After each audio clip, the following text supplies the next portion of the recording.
These are the best highlights from the matchup between KT and KDF during the 2024 LCK Summer Split. Yeah, is going to put them in the lead in gold as Deft making a visit towards the top side as well, piercing darkness onto Dudu. And because clearing out some of this jungle that is going to be spotted immediately, as Beryl does see exactly what's going on. Let's see whether Dudu can survive this one though, as Deft picks up the turret aggro. Not going to be able to tank it for too much longer, and almost dies in fact. He is so incredibly tanky, but there is first blood going over to Casting, and the juggling works out. Yeah, really well done there by KT. That was a hard dive to pull off. Has just got his first item completed. It looks like they want to try and contest. Yeah, he's just wandering over. You can see Beryl on a control ward. BDD now walks across a ward himself, and there is an arrow connecting. BDD going to head straight into the Nature's Grasp, as now Casting looking for a wraparound, but the rest of KT, they're leaving the situation. The Encore goes completely wide though, and now Cuz looking for the opportunity. That is a beautiful gobble though, as Beryl is going to be able to save his jungler, and now Casting trying to get in amongst it, then gets out of it. And we've got another singularity coming in. Beryl is going to be avoided, and now Cuz is burning down. Finally, someone dies. The health bars are so extraordinarily low, and finally, Bulldog, he will go down. Cuz out of life as well, but now the Dusante is marching his way forward. Deft, going to be very difficult to get out of this one, and there is the flash forward. And KwangDong here, Fyosik is moving up. I still don't think your comp is really in a spot where you're firmly online, but they might try and contest this. Seems risky to me. It certainly does. Well, they're still going to look for it, as there's a Glacial Prison. That was beautifully landed. Couldn't buffer that one. That is going to be at least the Herald secured here by the KwangDong Freecs as the Shadow dawns over Cuz. And Dudu even able to pick up the eye. That was very sneaky. Even though the snare is pretty good there from Deft. Yeah, it did force everyone from KT towards mid lane to try and defend. All right. Another meat drop going to come down there, and Fyosik pretty happy to tank it, as Dudu is extraordinarily tanky. Tongue Lash connects, and there is an instant cleanse from Leaper to get him out of the way. The arrow is going to come through, and Beryl can't cleanse that one, but still the liquid's coming through. He's going to be denied there, as it's a great ultimate from BDD, but now Dudu's in amongst it. There's the kidnap on Fyosik. Not exactly optimal, but now Bulldog's looking for the resets, but BDD gets into the fog of war. It doesn't matter. Dudu is just too big. He's able to take down Beryl, and now Casting just trying to find something back, but he is dead as well, and KT are crumbling. And KwangDong Freecs will get that soul point. They will all move down 8 seconds until that dragon is up and available, and Dudu possibly out of position here. Singularity to slow him down, but not in the optimal position, and he basically takes no damage at all. Casting now on a flank angle, but he's spotted here by Bulldog. There's the counter-strike, arrow going to fly in amongst it as well, as Fyosik taking so much damage. Finally, the skies descend as the Dawning Shadow does a fair bit of work, but this is where the Seraphine can find her options as Beryl dives forward. Dudu looking for Deft, good flash to get him out of the way, but Beryl is very dead, just a catfish on the floor. And KwangDong Freecs will say thank you very much for the Infernal Soul. So we've got tanks turning into real tanks as the game goes on. And now Beryl, arrow is going to connect onto the Tahm Kench. Deft in position, but there's not enough gray health for him to eat here, as now BDD, he turns up, but he's just a little bit too late. That is just a free Tahm Kench over to the KwangDong Freecs, and a Baron up and available. 4 versus 5. Oh man, this is so hard. Like the Infernal Soul on the side of KwangDong Freecs, and they still have Maokai, they still have Seraphine, KT. They feel like they have to contest this, but Dudu on the flank as well. This is so hard to play. Well, Fyosik going to try and get in there. He steals it! All right, well, he's going to be sacrificed. Deft also is well and truly out of position, so they lose 2. Beryl is still dead as well. So 3 dead on the side of KT as KwangDong Freecs. They fail to get the Baron, but they get all the map control. Armor pen, because the enemy front line is so tanky. See the replay though, manages to get the help though, and I think the problem here was KwangDong Freecs were so focused on the fight and kind of lost focus on the Baron, so a bit of a mistake there. And KwangDong Freecs are ready.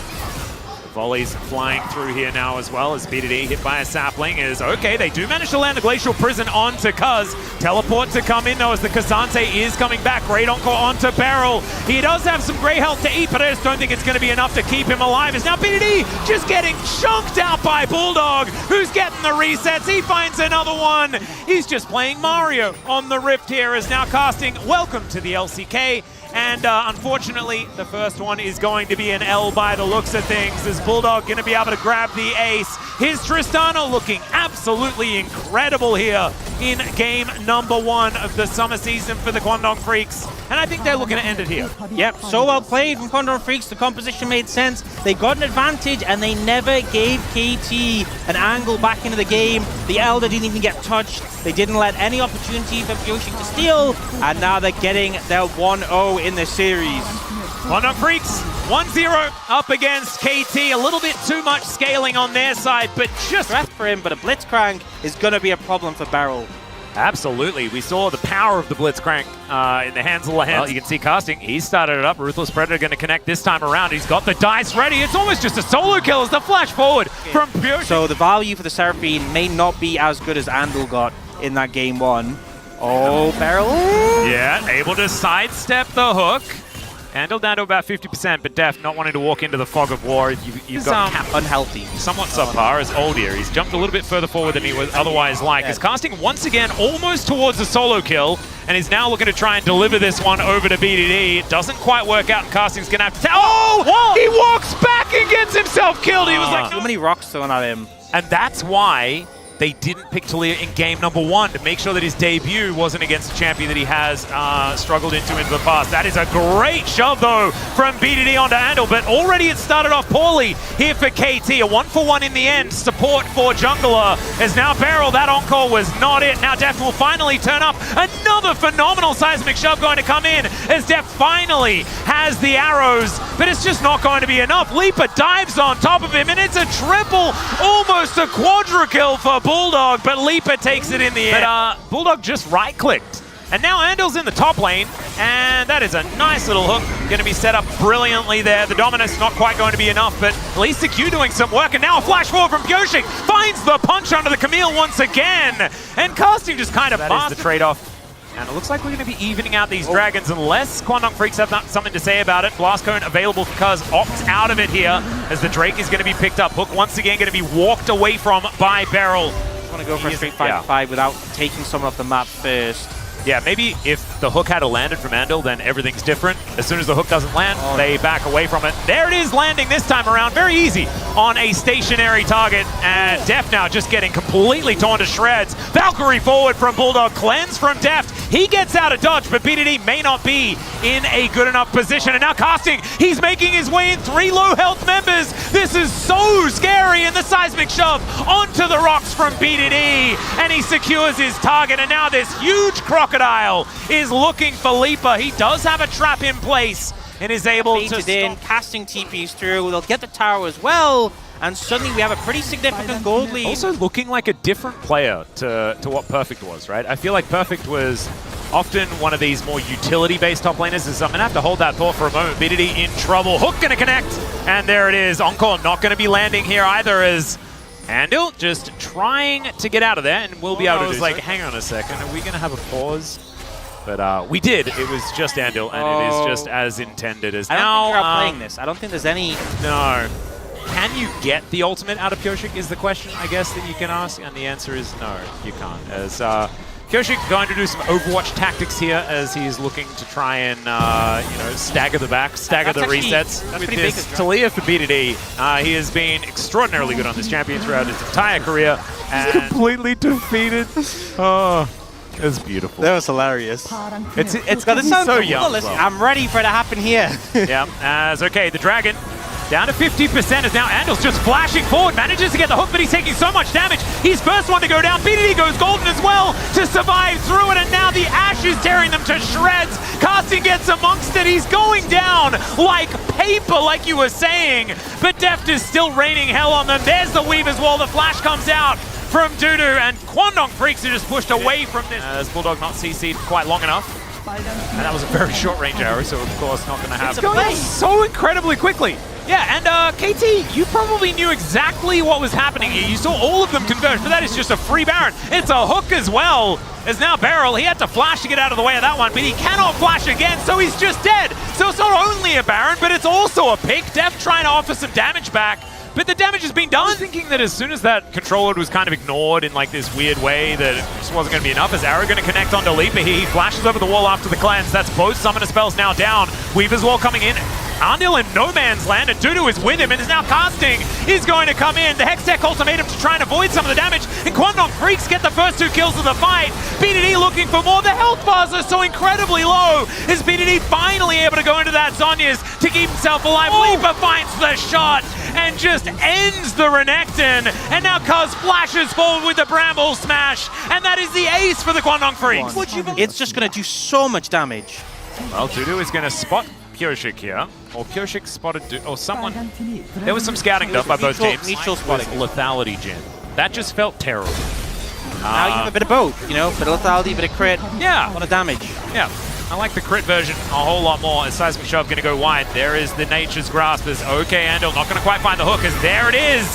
Cease and desist, and they say no to Bulldog. He is very, very dead. KT finding a little bit of respite here at that point in time, as Pureshik doesn't have cease and desist now, but there's the Weaver's Wall from BDD. Looks for the opportunity on the Leaper, who just walks over to the side. Andal might be taken down here as Pureshik in trouble. Def just flying forward, finds the Jin. BDD once again and expertly used Zhonya's just to bait them through. And Dudu couldn't find anything for it, and KT have come alive. Up and available. Dudu doesn't have teleport, remember, so this is going to be KT's advantage with all 5 members here. They've got the healing from the Seraphine as well. They just need to keep Cuz out of the pit. That is all they have to do. Is now Bulldog. He is once again going to eat a cease and desist, and he's all by himself casting. Dives over the Baron wall as well, and KT, an expertly played Baron. They will be able to lock that one down. I don't know. And right now it's looking really difficult because the gold has swung back once. Oh, look at Deft, by the way. Deft is taken down to 50%. Doesn't have lifesteal in the build right now. And there is the Dragon secured by the KwangDong Freecs. So both teams on Soul Point now. KwangDong Freecs do also have Dudu in a side lane. And KT, what they want is to just take an inhibitor in trade. They might be able to get there, as Dudu actually decided to go back to the wave to try and challenge. This inhibitor is not long for the world, so they want to get at least something. The casting, he goes back. The curtains have now been called, and the Weaver's Wall will be able to knock Leaper out of it, even though the Edge of Night was there as BDD. He's getting taken down low, but he has that Zhonya's. As now Bulldog gonna get pushed back. BDD thrown into the thick of things, though, as there's Leaper's Clans and casting, trying to get up there, but he can't really do it. Dudu is just a monster as Beryl's flashing away, and they've lost both of their carries, and now Leaper, another just explosion of crit damage on top of this Renekton. Beryl can't do anything. And this new 80 carry for the KwangDong Freecs is popping off. He's doing so much work. KT overcommitting to the base. Perfect lineup for not only the Jingle, but the flank that comes through. And now it's only the Vi alive. The death timers are long. The waves are there. They're going to look for the end here and now. Let's see what they can do. They've got that wave turning up towards that bottom side. They can tank up these turret shots as well to try and keep this wave alive for as long as possible. Pureshik, he's going to need a miracle, but I just don't think he's going to be able to buy enough time. He needs 13 seconds on BDD, and he just will not have it. The KwangDong Freecs, a 2-0 in their debut match of summer. Leaper comes out and says, World Championship bottom lane? Nah. That's not what I'm interested in. Another hook for Arndil. And the KwangDong Freecs take the 2-0. And it's a convincing series. It's a really strong... These were some of the best highlights from the 2024 LCK Summer Split matchup between KT and KDF. Which moment was your favorite? Let me know in the comment section below. This is OP, and I'll see you tomorrow. Take care.